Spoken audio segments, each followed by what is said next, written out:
नमस्कार दोस्तों, मैं ज्ञानेंद्र सिंह स्वागत करता हूं आपका अपने YouTube चैनल अर्शदीप क्लासेस में। दोस्तों, इससे पिछली वीडियो में हमने बात की थी यूरोप में राष्ट्रवाद का उदय के कुछ महत्वपूर्ण बिंदुओं पर, जैसे फ्रांस की क्रांति और राष्ट्र का विचार, उदार राष्ट्रवाद व रूढ़िवाद आदि बिंदुओं पर। दोस्तों, इस वीडियो में हम बात करेंगे क्रांतियों का युग, जर्मनी का एकीकरण, इटली का एकीकरण व यूनान में स्वतंत्रता संग्राम। दोस्तों, वीडियो शुरू करने से पहले कृपया वीडियो को लाइक करें, चैनल को सब्सक्राइब करें व बेल आइकन को प्रेस करें, जिससे कि मेरी अगली वीडियो का नोटिफिकेशन आपको समय पर प्राप्त हो जाए। दोस्तों, जैसा कि आप जानते हैं, 1815 में नेपोलियन के पतन के बाद रूढ़िवादी ताकतों ने फ्रांस में बूर्बो वंश की पुनः बहाली की थी, परंतु 1830 तक आते आते इस वंश का अंत कर दिया गया। दोस्तों, ज्यों-ज्यों रूढ़िवादियों की ताकत बढ़ती गई, उदारवाद और राष्ट्रवाद क्रांति से जुड़ता चला गया और विभिन्न स्थानों पर इसके खिलाफ विरोध प्रदर्शन हुए व क्रांतियाँ हुई। इसी तरह का एक विरोध प्रदर्शन फ्रांस में हुआ था 1830 में, जिसमें बूर्बो वंश का अंत कर दिया गया था। दोस्तों, संवैधानिक राजतंत्र की स्थापना हुई थी। संवैधानिक राजतंत्र की स्थापना हुई थी दोस्तों, और लुई फिलिप को सम्राट घोषित किया गया था। दोस्तों, ये लुई फिलिप कौन था?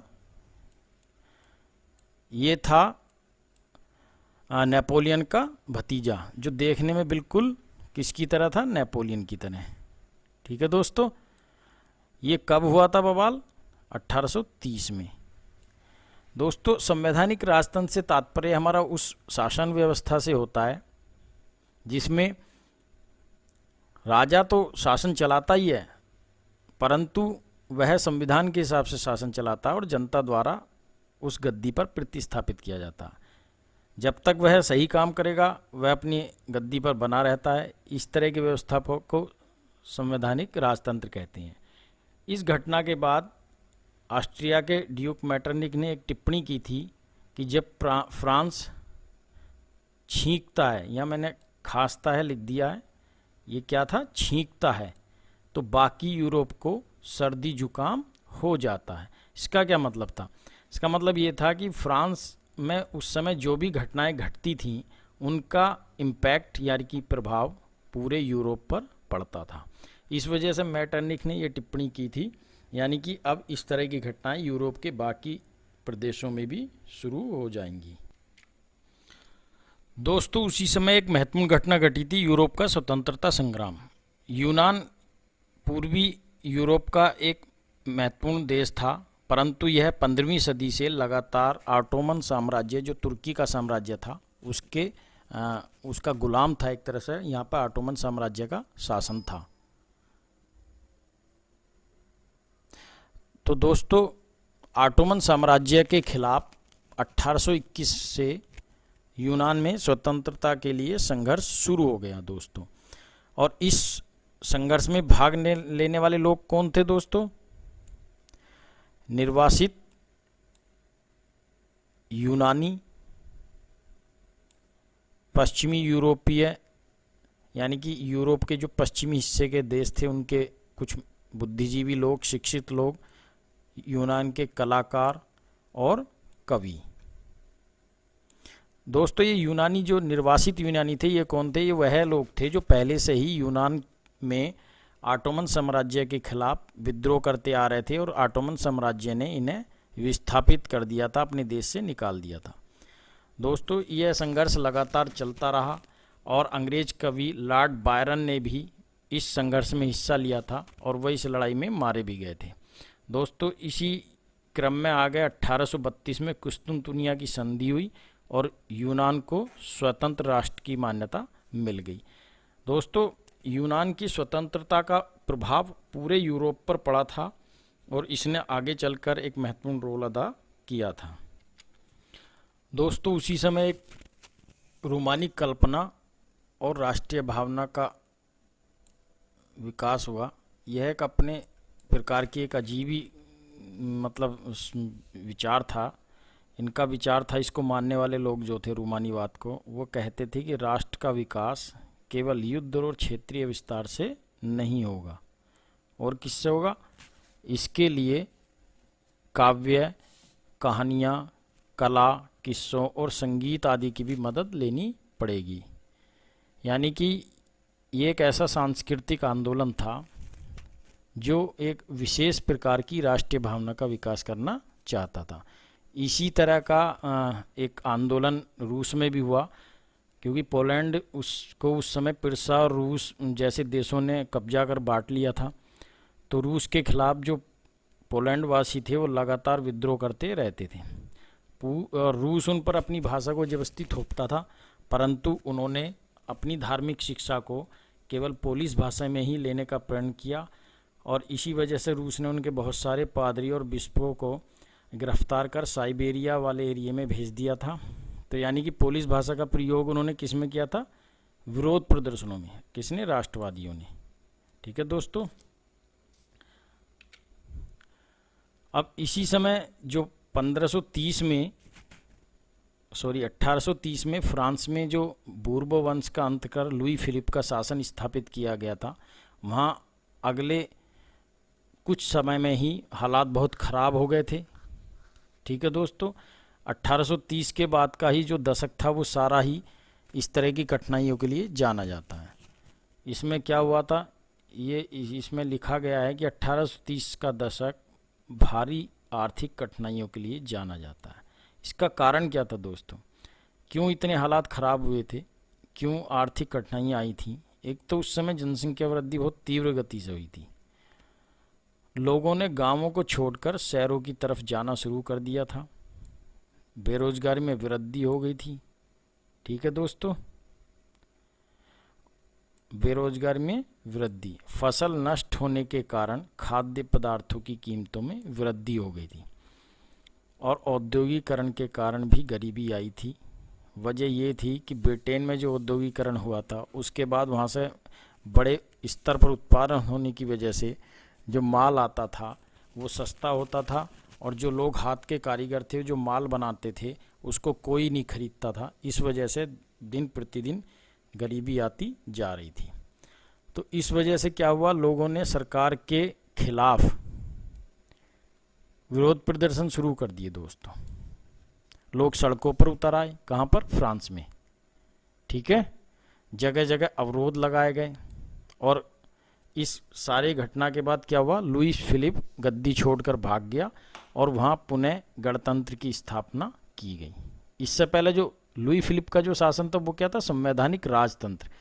परंतु अब जो शासन स्थापित किया गया वो कैसा किया गया था? गणतंत्र की स्थापना। ये जो नई सरकार बनी थी इसके कुछ विशेष निर्णय थे जिसके बारे में मैं आपको बताता हूं दोस्तों। जैसे पहला निर्णय था 21 वर्ष के वयस्क नागरिकों को मतदान का अधिकार। तो उस समय जो था 21 वर्ष के वयस्क नागरिकों को सभी को मतदान का अधिकार दे दिया गया था। सभी को काम का अधिकार है, यानी कि सभी काम कर सकते हैं। इस तरह की व्यवस्था का निर्माण किया जाएगा जिससे कोई भी बिना काम के ना रहे। इसके लिए रोजगार उपलब्ध कराने के लिए राष्ट्रीय कारखानों की स्थापना की गई थी, यानी कि उस समय बड़े स्तर पर कारखाने स्थापित किए गए जिससे कि सभी को काम मिल सके।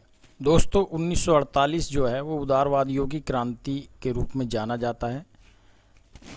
इसका नमूना आपको फ्रांस में तो मिल ही गया था। अब Germany, Italy, Poland, Austro Hungarian साम्राज्य में भी राष्ट्र राज्य के निर्माण की मांग तेज होने लगी थी। इसकी वजह ये थी कि उस निरंकुश शासन से लोग परेशान हो गए थे और वो ज़्यादा स्वायत्तता चाहते थे। ये जो शासन था ये संविधान, प्रेस की स्वतंत्रता और संगठन बनाने की आज़ादी जैसे सिद्धांतों पर आधारित था। ठीक है दोस्तों। जबकि जो राजतंत्र था वो इसका क्या करता था, वो संविधान का मतलब ही नहीं था कुछ, प्रेस को स्वतंत्रता नहीं देना चाहता था और संगठन बनाने की भी आज़ादी उन्हें नहीं थी। इसी क्रम में दोस्तों फ्रैंकफर्ट संसद के लिए 831 सदस्यों का चुनाव हुआ और जब ये चुनकर एक जुलूस के रूप में सेंट पॉल चर्च में जो इनकी मीटिंग हुई थी संसद सदस्यों की, वहाँ पहुँचे थे। तो ये बहुत बड़े जुलूस के रूप में पहुँचे थे और इन्होंने वहाँ क्या किया था, इन्होंने एक संविधान तैयार करने की बात की थी और उसके अनुसार एक राजा बनाने की बात की थी और यह राजा उस संविधान के अनुसार शासन करेगा, यह भी निर्णय लिया गया। और पहला राजा इस तरह का किसको बनाने की बात की थी, जो प्रुशिया का राजा था, फ्रेडरिक विल्हेम चतुर्थ को। परंतु मज़े की बात यह है कि फ्रेडरिक विल्हेम चतुर्थ ने इससे इनकार कर दिया और उसने उन राजतंत्रों का साथ दिया जो इस तरह की व्यवस्था के विरोधी थे। इस चुनाव में महिलाओं को वोट देने का अधिकार नहीं दिया गया था, जबकि इनके चुने जाने से पहले जो आंदोलन चल रहे थे उदारवादी राष्ट्रवादियों के, उसमें महिलाओं ने बढ़ चढ़ कर हिस्सा लिया था। उन्होंने विभिन्न संगठन स्थापित किए थे, अखबार भी निकाले थे, परंतु जैसे ही उनका वोट देने का समय आया उन्हें इस अधिकार से वंचित कर दिया गया था।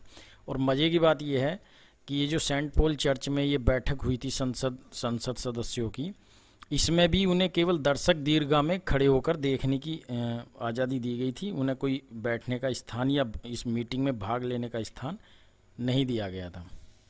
तो दोस्तों, इसके बाद जर्मनी और इटली के निर्माण की बात करेंगे हम। ये जो मैंने आपको मैप दिख रहा है, ये यूनिफाई इटली है, यानी कि एकीकृत इटली है जो आज हमारे सामने है, ठीक है। और ये क्या है, ये जर्मनी है। परंतु ये हमेशा ऐसा नहीं था दोस्तों, ठीक है, ये हमेशा से ऐसा नहीं था। एकीकरण से पहले जर्मनी किस रूप में था हमारे सामने, ये इस रूप में, ये बहुत सारे छोटे छोटे वहाँ प्रदेश थे, राज्य थे, जिन पर विभिन्न राजवंशों का शासन था। अब 1848 के बाद राष्ट्रवाद का जनतंत्र व क्रांति से अलगाव होने लगा था, ठीक है। हाँ, रूढ़िवादियों द्वारा राजनीतिक प्रभुत्व हासिल करने के लिए राष्ट्रवादी भावना का इस्तेमाल किया गया था। दोस्तों, ये मैंने अभी पीछे बताया था कि फ्रैंकफर्ट की संसद एक आयोजित की गई थी, परंतु उसके बाद ये तो निश्चित रूप से उन राजतंत्रों को समझ में आ गया था कि हमें उदारवादियों को कुछ ना कुछ अधिकार देने पड़ेंगे, वरना हमारा शासन करना मुश्किल हो जाएगा। और उन्होंने उन्हें थोड़ी बहुत स्वायत्तता दे दी थी। रूस में भी भूदासत्व समाप्त कर दिया गया था, ठीक है दोस्तों। ये जो 1848 में प्रयास हुआ था क्या करने का, एक राष्ट्र राज्य बनाने का, यह प्रयास तो विफल हो गया था। उस संसद की कार्रवाई बंद कर दी गई क्योंकि वहाँ बाद में सेना बुला ली गई थी और वो प्रयास विफल साबित हुआ। उदारवादी राजशाही व फौज की ताकत के सामने विफल हो गए थे, ठीक है दोस्तों। प्रुशिया द्वारा जर्मनी के एकीकरण का नेतृत्व, बाद में जर्मन एकीकरण के लिए प्रुशिया के लोगों ने निश्चय किया कि हम जर्मनी का एकीकरण करके रहेंगे और इसकी जिम्मेदारी किसको सौंपी गई, प्रुशिया के प्रधानमंत्री ऑटोमन बिस्मार्क, और उसने सेना और नौकरशाही की मदद से एकीकरण करने का निश्चय किया। और 7 वर्ष की अवधि में प्रुशिया द्वारा डेनमार्क, फ्रांस, ऑस्ट्रिया की पराजय, यानी कि 7 वर्ष की अवधि में उसने डेनमार्क को पराजित किया। डेनमार्क जो उसके पश्चिम की तरफ एक राज्य है और ये दक्षिण पश्चिम की तरफ फ्रांस है आज, और ऑस्ट्रिया भी वहीं है उसके दक्षिण की तरफ। इन तीनों राज्यों को प्रुशिया ने पराजित कर दिया और इस एकीकरण की प्रक्रिया को पूर्ण किया। दोस्तों, एकीकरण के बाद 18 जनवरी 1871 को वर्साई के ठंडे महल, जिसे हॉल ऑफ मिरर्स भी कहा जाता था, में जर्मन राजकुमारों, सेना के प्रतिनिधि व बिस्मार्क की एक बैठक हुई थी, ठीक है दोस्तों। इसमें यह निर्णय लिया गया कि विलियम प्रथम को जर्मनी का, कैसर विलियम प्रथम था ये, इसको जर्मनी का सम्राट घोषित किया जाएगा। ये पहले कहाँ का सम्राट था, प्रुशिया का।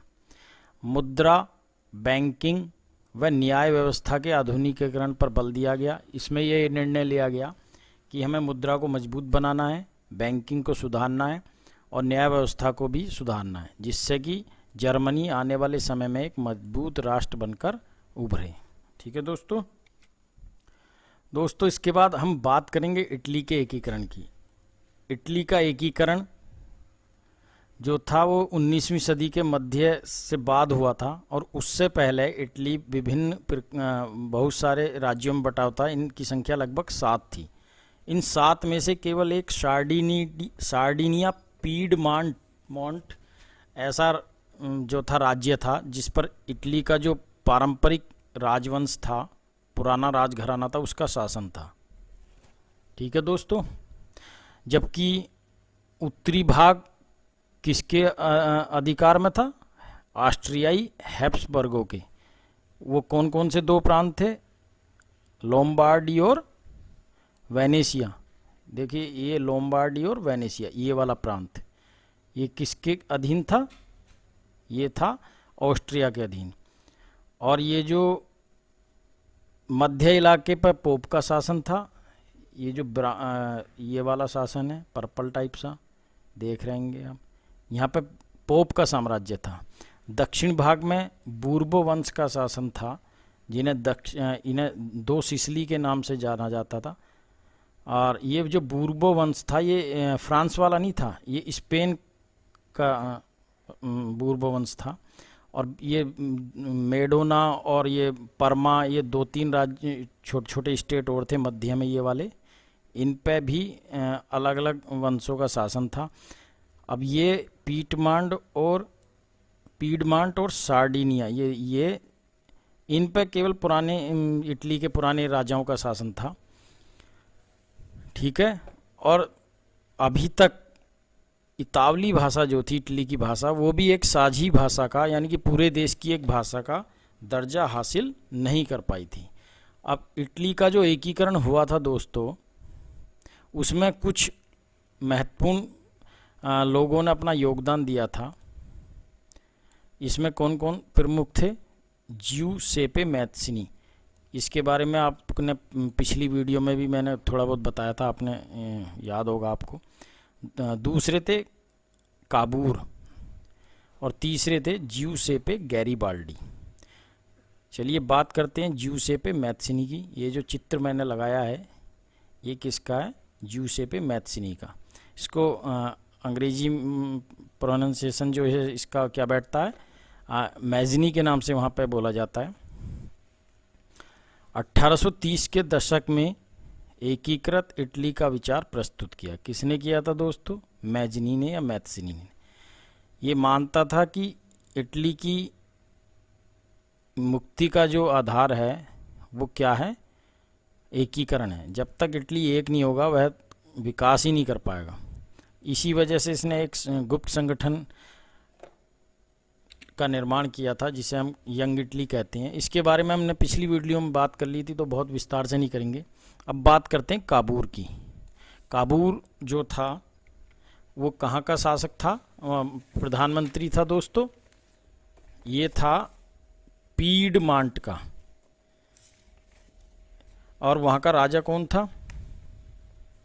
Emmanuel, Victor Emmanuel. दोस्तों 1831 से लेकर 1848 तक बहुत सारे ऐसे क्रांतिकारी विद्रोह हुए थे जो सफल नहीं हो पाए थे, जिसमें मैत्सिनी और गैरिबाल्डी ने भाग लिया था। मैं गैरिबाल्डी के बारे में आगे बताऊंगा आपको। इन विद्रोह में भाग लेने की वजह से उसे देश भी छोड़ना पड़ा था। तो जब ये विद्रोह असफल हो गए, असल में ये जो विक्टर इमैनुअल द्वितीय था ना, ये थोड़ा पोलाइट था, मतलब ये बहुत ज़्यादा निरंकुश नहीं था। ये चाहता था कि इटली एक हो, लोगों को उनके अधिकार दिए जाएं, स्वतंत्रता दी जाए और तब शासन हो। इसी वजह से इसने इटली को एक करने की जिम्मेदारी अपने ऊपर ली। और शासक अभिजात वर्ग, यानी कि जो राजा थे और राजकुमार थे और जो उच्च वर्ग के लोग थे, वो ये चाहते थे कि एकीकृत इटली आर्थिक विकास व राजनीतिक प्रभुत्व की संभावना है। यानी कि यदि इटली एक हो जाएगा तभी आर्थिक विकास होगा और हमारा कुछ राजनीतिक प्रभुत्व भी स्थापित होगा। इमैनुअल द्वारा इस काम के लिए किसको जिम्मेदारी सौंपेगी? काबूर को। और काबूर जो था वो एक वेल क्वालिफाइड बंदा था, पढ़ा लिखा था। और मज़े की बात यह है, ना तो ये एक क्रांतिकारी था, यानी कि जो मैजनी और गैरीबाल्डी की सोच थी, ना तो इसकी उस तरह की सोच थी, और ना ये प्रजातंत्र का समर्थक था। फिर भी ये इटली का एकीकरण चाहता था। अभिजात वर्ग अमीरों व शिक्षित लोगों की तरह अच्छा फ्रेंच वक्ता था। उस समय इटली के जो उच्च वर्ग के लोग थे या राजा लोग थे, वो फ्रेंच भाषा को ज़्यादा बोलना पसंद करते थे। यह भी उन्हीं की तरह एक अच्छा फ्रेंच वक्ता था। तो इसको जब जिम्मेदारी दी गई तो इसने सबसे पहले क्या किया, फ्रांस से एक कूटनीतिक संधि की थी। ठीक है दोस्तों। और 1859 में ऑस्ट्रियाई बलों को हराया।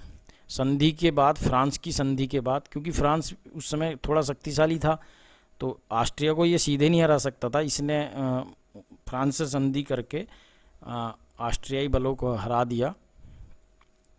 और वैसे बीच में एक बार फ्रांस ने अपना इससे समर्थन भी वापस ले लिया था और एक संधि हुई थी, ज्यूरिक की संधि शायद, जिसमें इन तीनों में आपस में समझौता हुआ था और फ्रांस जो था वो अलग हो गया था युद्ध से, और लोम्बार्डी इटली को प्राप्त हो गया था और वेनिस पर ऑस्ट्रिया का अधिकार बना रहा था। ये शायद बीच की बात है, तब की नहीं है, परंतु 1859 तक आते आते ऑस्ट्रिया से इन्होंने अपना पूरा प्रदेश वापस ले लिया था। ज्यूसेपे गैरीबाल्डी तीसरा जो क्रांतिकारी था वो था ज्यूसेपे गैरीबाल्डी। यह भी कार्बोनारी संगठन का सदस्य था, किसकी तरह, मैत्सिनी की तरह। 1836 में असफल विद्रोह के बाद दक्षिणी अफ्रीका भाग गया था ये। ठीक है दोस्तों, दक्षिणी अमेरिका, और इसने वहाँ पर जाकर एक सशस्त्र सेना तैयार की थी और वहाँ भी विद्रोह का नेतृत्व किया था, परंतु ये फिर वापस आया क्योंकि इसको धुन लगी हुई थी इटली के एकीकरण की, और इसने फिर से एक स्वयंसेवकों की सेना जो थी वो तैयार की थी। और ऑस्ट्रिया व दक्षिणी सिसिली राज्य जो थे, जो दो सिसिलीज थी नीचे की तरफ, उनके खिलाफ जो विक्टर इमैनुअल की सेना ने लड़ाई की थी, इसमें उसने बढ़ चढ़कर उनका साथ दिया था और इसमें भाग लिया था। 1861 में विक्टर इमैनुअल द्वितीय को एकीकृत इटली का सम्राट घोषित कर दिया गया। कब? 1861 में। परंतु इटली के निवासी, मज़े की बात यह है कि इतने निरक्षर थे कि उन्हें राष्ट्रवादी विचारधारा का मतलब ही पता नहीं था कि ये क्या चीज़ होती है। ठीक है दोस्तों। और वो जो इटालिया शब्द था उस समय, जैसे हमारे यहाँ भारत माता बोलते हैं तो इटालिया बोला जाता था, तो दक्षिणी इटली के जो किसान थे उस इटालिया शब्द को इमैनुअल की पत्नी ला तालिया मानते थे। मतलब इतने मज़े के लोग थे ये।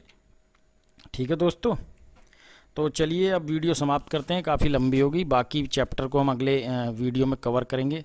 तब तक के लिए नमस्कार, धन्यवाद।